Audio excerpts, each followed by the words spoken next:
Laughlin was a surrealist photographer. His photographic style was known to be Victorian, ghostly, and nostalgic.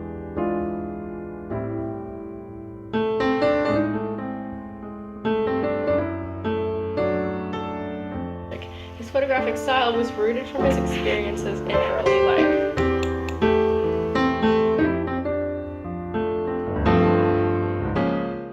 Laughlin was born August 14, 1904 in Lake Charles, Louisiana. When Clarence John Laughlin was a young child, his father brought him to the local library and introduced him to children's literature. These books later on inspired him to create art with a Victorian style.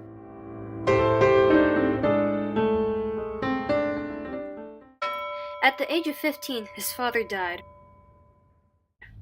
He left his son to take care of his mother and disabled sister.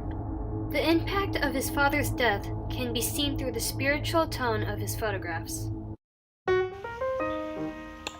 Laughlin grew up near the Mississippi Valley in Lake Charles, Louisiana. He began his photography career in the 1930s. Laughlin is a self-taught photographer. He began teaching himself photography at the age of 25. His photos were taken at local plantations, including Afton Villa, Orange Grove, Woodlawn, and a few others. He began to do photography professionally when he joined the military in 1942. He worked for the Army Corporate Engineers in Washington, D.C. His job was to take on confidential photography projects for the Army Corps. He returned to the Mississippi Valley after his military service.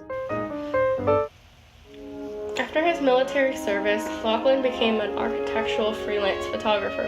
He also became a historic preservationist specifically for Belle Grove Plantation.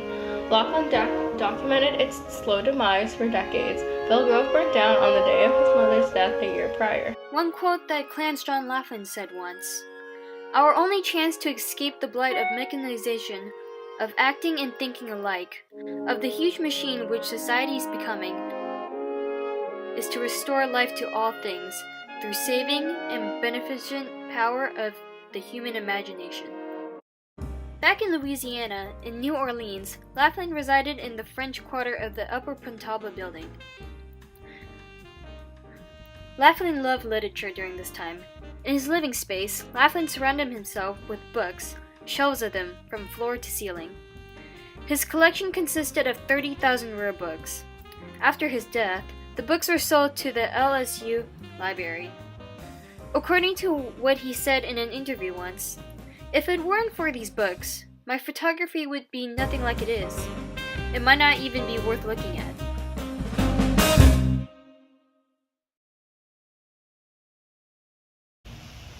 Laughlin began photos in sepulchral graveyards. Most of his work was reflected upon the political climate of his time.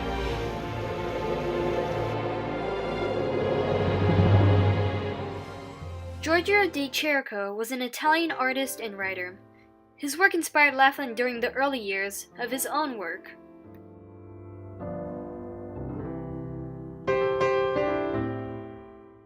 Much of Laughlin's architectural photography work has also been inspired by the architecture in the movie Gone with the Wind. The tone and color of Laughlin's photos were mostly in silver negatives. While Clarence John Laughlin's style was eerie and ghostly, he also photographed with a romanticized bygone era style. Simply, the definition of a bygone era is a time that happened a long time ago. This created a sort of nostalgic feeling and tone throughout his photography.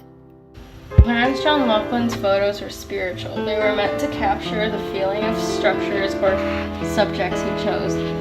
Laughlin's photos caught the haunting moment forever. They also caught the stillness or awareness of time for every subject. Laughlin was among one of the few artists invited to Breton to participate in the first papers of Surrealism. 2 of his photos were published in the second issue of the journal.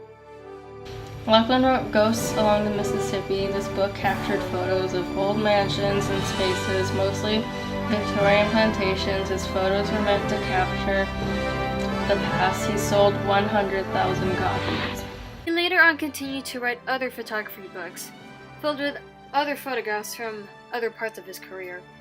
In 1960, Laughlin presented at the Simon Radio's Watchtower as the American equivalent in the realm of visionary folk. During the 1970s, Laughlin also spent most of this decade organizing, grouping, and naming his photos that he took throughout his career. Throughout his career, he had taken over 17,000 photos. Overall, Laughlin completed over 35,000 prints.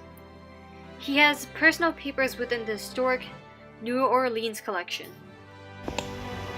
Throughout his life, Laughlin felt a lack of recognition throughout the States. However, the French embraced his work.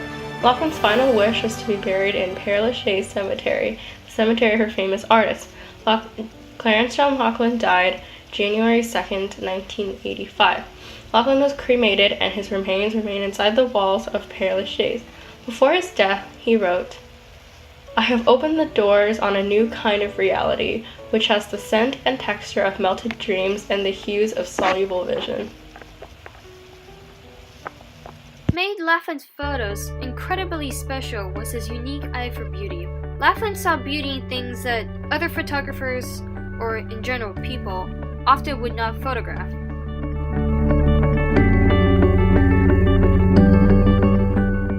One other quote from Clarence John Laughlin is, "There is a third basic way to use the camera, a way that I term the transcendence of the object.